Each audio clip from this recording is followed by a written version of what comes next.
अस्सलाम वालेकुम नाज़रीन, कोहिनूर ट्रांसमिशन में खुशामदीद। मैं हूं मिसबाह सईद। पाक भारत कशीदगी के हवाले से ट्रांसमिशन जारी है। रवायती हरीफ ने अपनी रवायत बरकरार रखते हुए रात के अंधेरे में वार किया और फिर पाक फोर्सेस की भरपूर जवाबी कार्रवाई से उसे मुंह तोड़ जवाब भी दिया गया। आज लाहौर पे भी ड्रोन हमला किया गया, लेकिन अल्लाह के फजल करम से और हमारी फोर्सेस की भरपूर जवाबी कार्रवाई से किसी भी बड़े नुकसान से बचा लिया गया। जो पाक भारत कशीदगी है वो ताहाल जारी है। ये कहाँ पे जाके रुकेगी और क्या हालात कशीदा मजीद होंगे या फिर सूरत हाल थोड़ी नॉर्मल होती हुई दिखाई देगी, इस पर तफसीली बात करेंगे। और मेरे साथ स्टूडियो में मौजूद हैं एहसन ज़ियाद साहिब, सीनियर एनालिस्ट हैं, और इनके बराबर में माहिर कानून हैं असद अब्बास भट्ट साहब, और इनके बराबर में एजाज डोगर साहब, सीनियर एनालिस्ट हैं, और इनके साथ जो है हसाम दुरानी साहब, एंकर पर्सन हैं और तजज़ियाकार हैं। बहुत शुक्रिया आप सबकी तशरीफ़ आवरी का। एहसन ज़ियाद साहब, कैसे देखते हैं पाक भारत इस कशीदगी को, और जितनी कशीदा हालात हो चुके हैं, आप देखते हैं कि कहीं पर कोई नॉर्मलाइजेशन होगी? देखिए, मुझे बिल्कुल नहीं लग रहा कि नॉर्मलाइजेशन ऑफ रिलेशन जो है वो पाकिस्तान और इंडिया के दरमियान इस वक्त होगा, अनलेस कि जो अपना पागलपन है, वॉर हिस्टेरिया है, वॉर मॉन्गरिंग है, वो इंडिया ख़त्म करे या इंडिया की गवर्नमेंट ख़त्म करे। जो हिंदी तवा के अंदर एक, मैं समझता हूँ, डूबी हुई एक पागलपन की हद तक एक, जो मैं समझता हूँ कि एक जाहिल किस्म की हुकूमत है, जिसको मोदी लेड सरकार उसको कह सकते हैं, जो ये खित्ते के अंदर कर रहे हैं इस वक्त, ये आग और खून से खेल रहे हैं। अभी आज जो आपने लाहौर में बात की, ये सिर्फ लाहौर नहीं बल्कि पूरे पाकिस्तान में उन्होंने टारगेट्स किए हैं, कराची से लेकर लाहौर तक और फिर ऊपर की तरफ भी। और अगर मैं देखूँ तो पाकिस्तान का कोई भी एरिया जो है इन ड्रोन हमलों से महफूज नहीं रहा, और ये डीप इनसाइड पाकिस्तान के किए गए हैं। इसमें जो एक चीज़ हमें नज़र आई है वो ये है कि बॉर्डर से काफ़ी अंदर तक वो आके उन्होंने किया है, और ठीक है, हमने उनको गिरा लिया।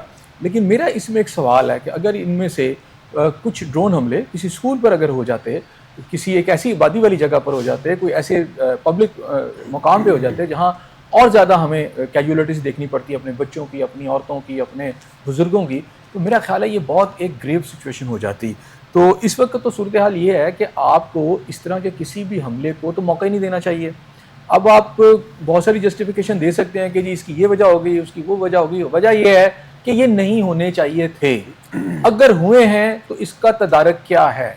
असल में इंडिया जो है उसका जो माइंडसेट है वो पाकिस्तान को डिक्टेट करना चाहता है। वो ये कहता है कि इस एरिया में मेरी हेजमोनी है और मेरे नीचे लग के रहो, नहीं लगोगे तो मैं जहाँ चाहूँगा हिट करूँगा। ये एक नई फिलॉसफी, एक नया एक एजेंडा है जो इजराइल से इंस्पायर होकर इसने कश्मीर में भी किया इंडिया ने।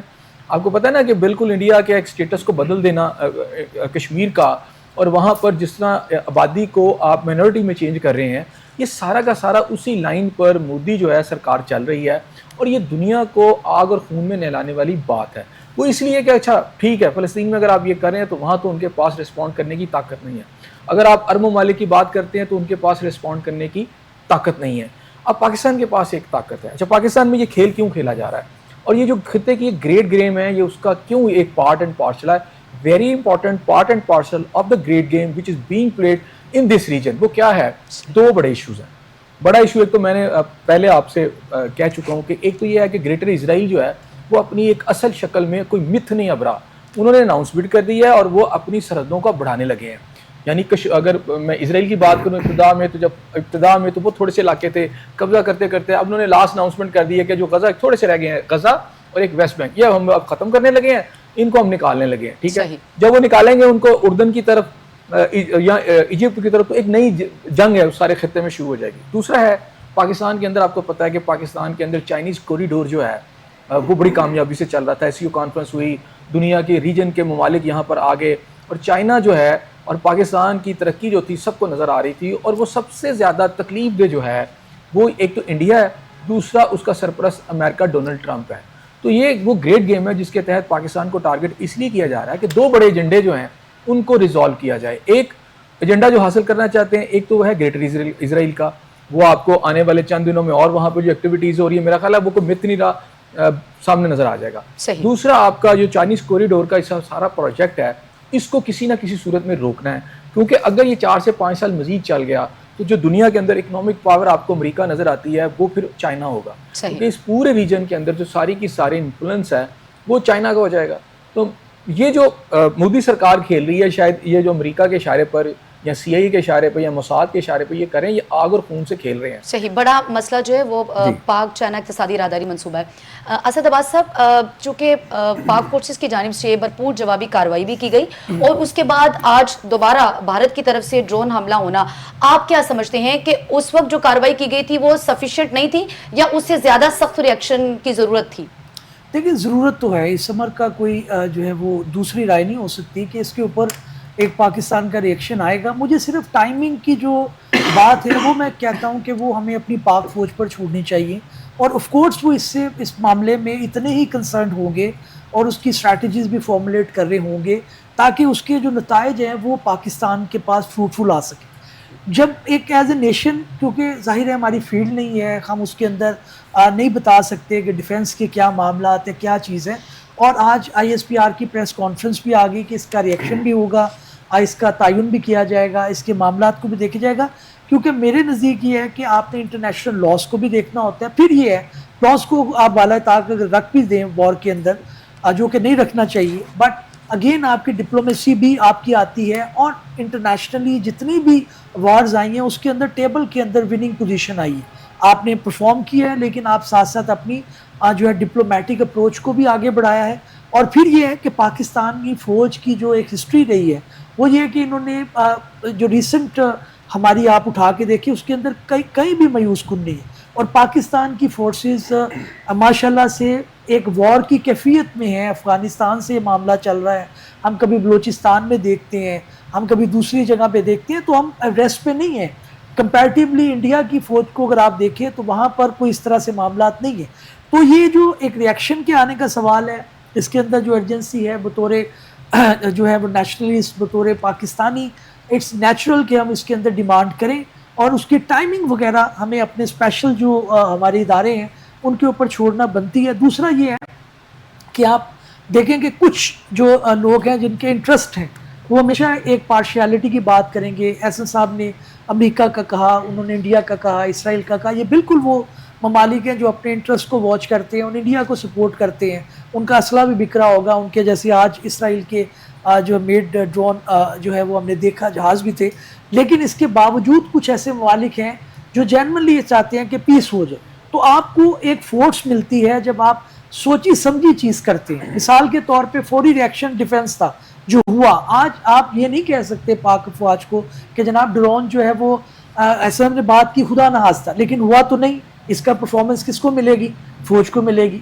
उनका जो मिसाइल हमला था रात को, उसके अंदर मामला हुआ तो नहीं, उनके जहाज़ गिरे, परफॉर्मेंस का प्लस पॉइंट किसको मिलेगा? फौज को मिलेगा। सो मीनिंग देयर बाय कि अभी जो पाक फौज की स्ट्रैटेजी है, बतौर नेशनलिस्ट हमारा एक जज्बा, उसको हम सिराते भी हैं।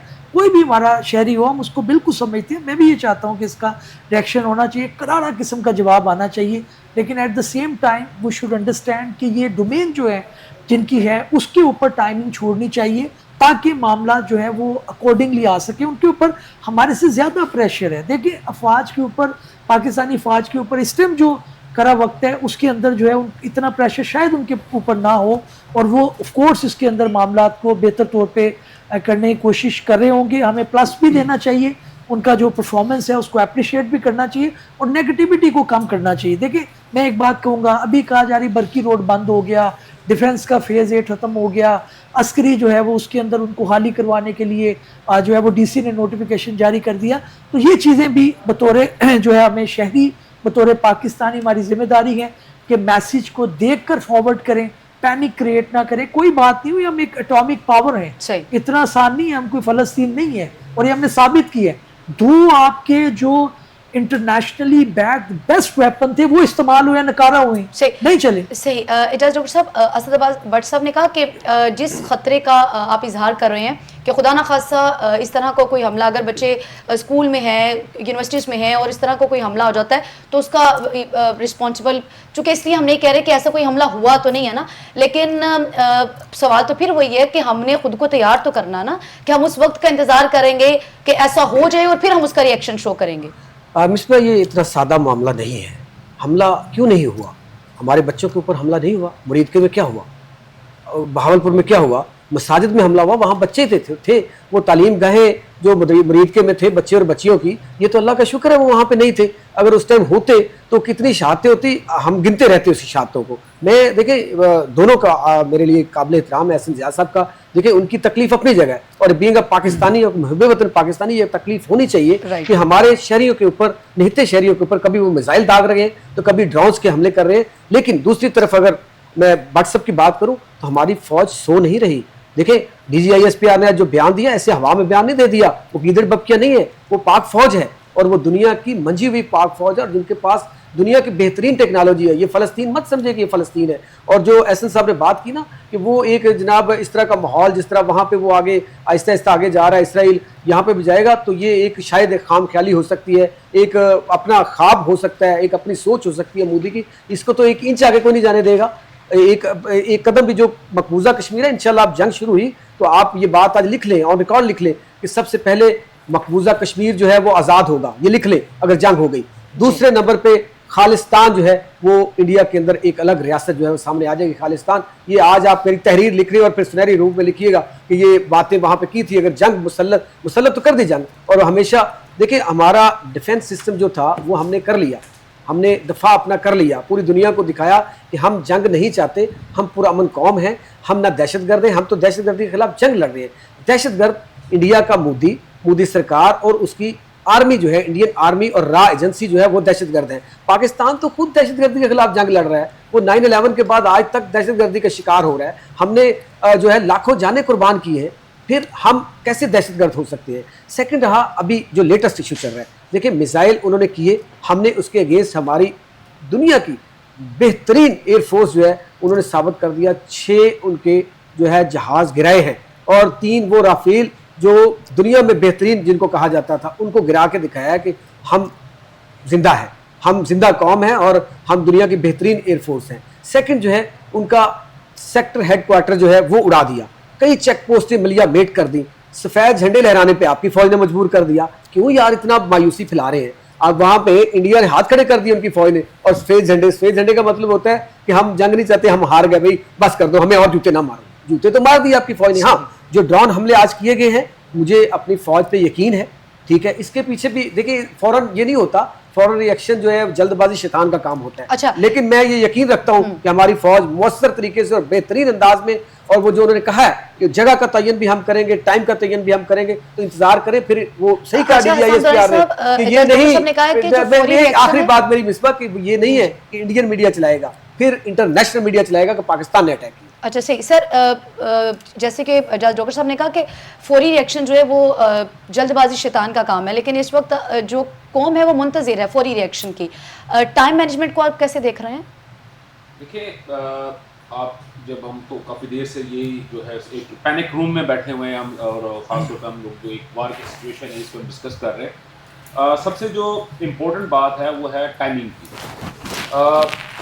मेरा इख्तलाफ बाकी मेरे दोस्तों के साथ भी रहा है, लेकिन जो एक्चुअल पॉइंट है वो ये है कि सबसे पहले तो आप ये देखें ना कि पाकिस्तान के अंदर मोदी ने अपनी फ़ौज को ये हमला, पहला हमला जो बहावलपुर और जो इन्होंने हमला किया, जो मिसाइल उन्होंने फेंके थे मदरसे के ऊपर और मसाजिद के ऊपर, मुरीद के वाला जो वो, उसके बाद जब उसने अपना फ्री हैंड दे दिया तो फ्री हैंड देने के कोई 12 दिन के बाद उनकी तरफ से अटैक आया। तो अब इस चीज को जरा नोट करें, हम लोग जज्बाती हैं, इसमें कोई दूसरी राय नहीं। पाकिस्तानी कौम बहुत जज्बाती है और हम लोग अगर हम देखते हैं तो हम पिछले 15-20 साल से मुसलसल जो है हम हालत जंग के अंदर है, और जो कौम 15-20 साल से मुसलसल हालत जंग में हो वो सिर्फ एक फ्रंट के ऊपर नहीं। हम ये कहते हैं कि ये सिर्फ ये अगर भारत के साथ जो हमारा बॉर्डर है, नहीं, अगर आप दूसरी जानब देखते हैं तो आप ये देखें अफगानिस्तान के साथ जो हमारा बॉर्डर है, हम मुसलसल वहाँ पे हालत जंग के अंदर है। बलूचिस्तान के अंदर जो BLA की जो कार्रवाई चल रही है, हमारा वो फ्रंट पूरे का पूरा हमारी फौज मुसलसल वहाँ पे हालत जंग के अंदर है। अगर हम ईरान वाली साइड पे देखते हैं, अब तो अल्लाह का शुक्र है थोड़ा सुकून हुआ है, लेकिन सर वहाँ पे मुसलसल हम लोग हालत जंग के अंदर हमारी फौज मौजूद रही है। बात यह है कि अगर हम पैनिक अटैक करेंगे तो हमें उसका रिपल इफेक्ट होगा। अच्छा, देखें उसमें बड़ी छोटी सी मैं आपसे बात करता हूँ। जब ये बात हुई, अब ये हमारे बहुत सारे भाई हैं और वो कहना तो नहीं चाहिए, जैसे सर ने बात की थी कि तहरीक इंसाफ के लोग जो है बहुत ज्यादा वो पैनिक क्रिएट कर रहे हैं। तो वो सवाल पूछ रहे हैं कि जनाब वो पिन पॉइंट एक्यूरेसी कैसे होगी। सर पिन पॉइंट एक्यूरेसी इस तरह होती है कि जैसे आपका राफेल जो दुनिया का सबसे लेटेस्ट तैयारा है, जो कहीं पे आ ही नहीं सका, पकड़ा ही नहीं जा सकता, वो आपके रडार के दौरान में आया और अपनी सरहद के आपने उस सरहद क्रॉस भी नहीं कर सका, पाकिस्तान की सरहद वो जो बॉर्डर है उसको क्रॉस नहीं कर सका और वो हाईजैक हो गया। अब प्रॉब्लम ये हो रहा है कि हमने अगर कुछ चीज करनी है तो हमारा सबसे पहला जो मकसद होना चाहिए कि सिविलियन आबादी का कम से कम बल्कि ना हो और इंडियन आर्मी का और उनकी इंस्टॉलेशन का सबसे ज्यादा जो है वो नुकसान होना चाहिए। ये चीज है और उसके लिए डेफिनेटली टाइम लगता है, चीजों को करना पड़ता है, टाइम लगता है और इनका कहना है कि पैनिक क्रिएट ना किया जाए और कौम तो मुंतजिर है किसी रिएक्शन। देखिए सबसे पहले आपको समझना पड़ेगा, इन्होंने 12 दिन की उसकी बात की है कि उसके बाद उन्होंने फिर 12 दिन के बाद फैसला किया। मेरे ख्याल है ये इंफॉर्मेशन ठीक नहीं है। 12 दिन के अंदर उन्होंने जो सबसे पहली अटेम्प्ट की थी वो उन्होंने लाइन ऑफ कंट्रोल पर, आपको पता 4 राफेल की बात हुई थी कि वो पाकिस्तान में घुसना चाह रहे थे तो नहीं घुस सके थे। उसकी वजह ये थी कि राफेल के अंदर जो टेक्नोलॉजी है वो 200 किलोमीटर से दूर से भी वो कर सकता है, लेकिन पाकिस्तान के तैयारों के अंदर जो इस वक्त कैपेबिलिटी है या एबिलिटी है वो 250 किलोमीटर से हम कर सकते हैं। तो एक वो अटेम्प्ट उन्होंने उस दिन की, वो नाकाम हो गए।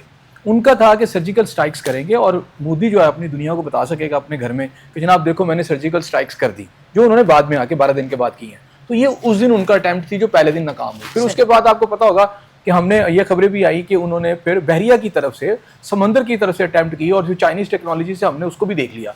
ये उनकी सेकंड अटेम्प्ट थी। फिर ये उन्होंने थर्ड अटेम्प्ट की जो 12 दिनों में उन्होंने की। ये नहीं है कि उन्होंने अचानक 12 दिन बैठे सोचते रहे और 12 दिन के बाद की, उस दौरान वो मुसलसल एफर्ट करते रहे।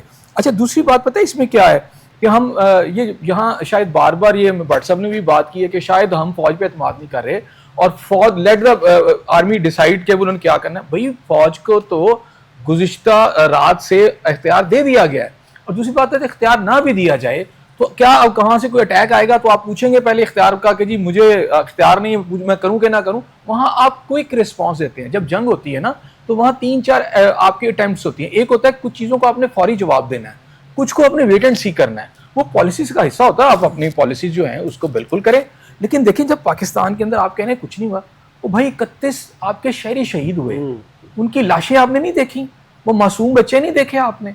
एक इंडिपेंडेंट स्टेट जो एक एटॉमिक स्टेट है जिसकी एक बड़ी फौज है, उसके अंदर मिसाइल प्रिसीशन के साथ मारे जाते हैं, उनकी मस्जिदों को गिराया जाता है और उसके बाद हम ये कह रहे हैं कि हमने अच्छा ठीक है भाई आप डिसाइड करें, मैंने कब कहा। लेकिन कहीं ऐसे वाकयात भी आ जाते हैं कि जब किसी ने आपकी तरफ गन उठाई हुई है, वो आपको गोली मार रहा है, आप कह रहे हैं मुझसे गुफ्तगू करो, और भाई वहां आपकी अगर गुफ्तगू की बात करेंगे और उसकी गोली का जवाब गोली से नहीं देंगे तो फिर ये आपकी बुजदली होगी या आपकी कमजोरी होगी या आपका कोई खौफ होगा। जहां आपको जंग की लड़ाई की जरूरत है वहां आपको जैसे कह रहे हैं ये टेबल की कि हम कुछ कवानीन भी हैं तो मोदी सरकार आलमी कवानीन की भी धज्जियां बिखेरता है, वो अभी जारियत करता है, वो सिंताज मोदी की एक तरफा मुअत्तली कर देता है, उसके ऊपर आलमी कवानीन लागू होते हैं। देखिए आलमी कवानीन जो है उनको आप लोकल कवानीन से जब कंपेयर करते हैं तो वो रिलैक्स होती है, उसके अंदर ज़्यादा मीडिएशंस होती हैं। अगर आपके मुल्क के अंदर कोई ए बी को कत्ल कर देता है तो उसको सज़ा मिलेगी, लेकिन इंटरनेशनली जब वॉर के अंदर ये चीज़ें चल रही होती हैं तो वहाँ पर कानून की उस तरह से एग्जीक्यूशन इम्प्लीमेंटेशन वो नहीं है, कुछ एक्सटेंट तक हो रही है। वो आपकी बात ठीक है कि उसके ऊपर इंडिया के ऊपर देख रहे हैं, उसके अंदर बिल्कुल उनके ऊपर प्रेशर आएगा। ऐसा नहीं है कि दुनिया देख नहीं रही, उनके ऊपर जब टेबल टॉक होगी, क्योंकि मामला इवेंचुअली टेबल टॉक के ऊपर आने, ये दुनिया को पता है कि दोनों एटमी पावर्स हैं, ये जितना मर्जी लड़ेंगे उसके बाद मामला टेबल टॉक पे आना है। व्हाट्सएप वेट करते रहे, हमारे लोग मारते रहे वो। नहीं मेरी यानी हम इंतजार करें टेबल टॉक नहीं, बात ये है कि कोई अभी टेबल टॉक नहीं हो रही। आज के जो आपके ड्रोन है उसमें भी आपकी शादी नहीं है। देखिए ड्रोन के अंदर बात ये है कि या तो ISPR की तरफ से बयान आया हो कि हम नहीं करेंगे तो हम इसके ऊपर बहस करें कि जनाब आपने कहा नहीं करेंगे। मेरा पॉइंट है टेबल टॉक एक ऑप्शन जरूर होता है, लेकिन जहां जंग लड़नी है वहां आप टेबल टॉक बात करें, आप तैयार मेरे से बात कर लो। दोनों वो आपसे बात करने को तैयार नहीं है, वो आपको मार रहे हैं, आपके अंदर आके कह रहे हैं। वक्त गुजर चुका, अब वक्त गुजर चुका, टेबल टॉक का तो वक्त गुजर चुका है ना। मुझे अलाउ कीजिएगा मैं बात कर सकूं। देखिए बात यह है कि आप जब हिस्ट्री के अंदर अपनी चीज़ों को अनफोल्ड करेंगे तो आपकी टेबल टॉक के ऊपर आपकी बात होगी। अभी टेबल टॉक की बात नहीं हो रही, अभी सिर्फ टाइमिंग रिएक्शन की बात हो रही है और ISPR की तरफ से बयान आ चुका है कि जनाब ये होगा। अब सिर्फ ये कहना कि जी अभी हो जाए, और ये नहीं, फिर दूसरा ये है कि डिफेंस लाइन आपकी खुदा ना हस्ता बहुत ज़्यादा मसाइल हो सकते थे, डिफेंस लाइन ने बिल्कुल डिफेंस किया है और अच्छा परफॉर्म किया है। आप ये वॉर के अंदर चीज़ें आप राइट लेफ्ट डाउन नीचे होती हैं, इसके अंदर कौम का और फौज का मुराल जो है आपने अपलिफ्ट रखना है, ऊपर रखना है। सही। दूसरी एजाज बात साहब, ये टेबल टॉक का वक्त गुजर चुका है, नो मोर वेट। देखिए बिल्कुल जी, मैं तो मेरे मुताबिक तो ये है कि टेबल टॉक का वक्त अब नहीं है, क्योंकि मैं एहसन साहब की बात को सेकंड करूंगा कि इंडिया ने उन 12 दिनों के अंदर खामोशी से नहीं बैठा। Right. इंडिया ने एक चीज़ शायद मेरे दोस्त भूल गए कि इंडिया ने इसी दौरान हमें एंगेज करके इस इंडिया पाकिस्तान बॉर्डर के ऊपर अफगानिस्तान से 150 के करीब दहशतगर्द कहूँगा उनके फौजियों को मैं, जब पाकिस्तान के अंदर इन करने की कोशिश की कि हमने इधर एंगेज कर लिया, पाकिस्तानी फौज शायद सो रही है, तो पाकिस्तानी फौज सोई नहीं हुई, अपने एक इंच इंच की हिफाजत जानती है। तो फिर पाकिस्तानी फौज ने क्या किया था, एक नहीं, दो नहीं, तीन नहीं, मिसबा 54 लाशें गिन के रख के गिनवा दी थी कि ये देखिए हम जाग रहे हैं हर जगह पे। तो अब वाकई ही टेबल टॉक की हमें कोई जरूरत भी नहीं है, हम टेबल टॉक करना भी नहीं चाहते। बात अब यह है कि एक बंदे ने गन उठाई है तो अब वही जीतेगा जो पहले कर देगा फायर। अब उन्होंने किया, फायर मिस हो गया, अब हमें वक्त जवाब देना चाहिए और हम इंशाअल्लाह ताला मुअस्सर जवाब देंगे। इंतजार करें, मुतमिन रहे, अफरा तफरी मत फैलाएं, कुछ नहीं है, कुछ नहीं हुआ, जज्बाती ना हुए। इंशाअल्लाह ताला ना हमारे बच्चों को अब जो करना था वो कर लिया, अब ना हमारे बच्चों को कुछ होगा, ना हमारी अवाम को कुछ होगा। ये भी आलमी कवानीन की धज्जियां, जो आप आलमी कवानीन की बात कर रही थी सिंध ताश मुआहदे के बाद, ये भी तो आलमी कवानीन में है ना कि जंगों का असूल है कि ना बच्चों को निशाना बनाया जाए, ना खवातीन को बनाया जाए, ना शहरी आबादियों को बनाया जाए, ना इबादत गाहों को बनाया जाए, ना हॉस्पिटल्स को बनाया जाए, ना दर्स गाहों को बनाया जाए। लेकिन हमारा इतना घटिया दुश्मन है कि सबसे पहले इन्हीं एरियो को उन्होंने टारगेट किया। तो फिर मेरे ख्याल में अब जंग तो मुसल्लत कर दी, अब हमारे ऊपर लड़ना फर्ज हो चुका है।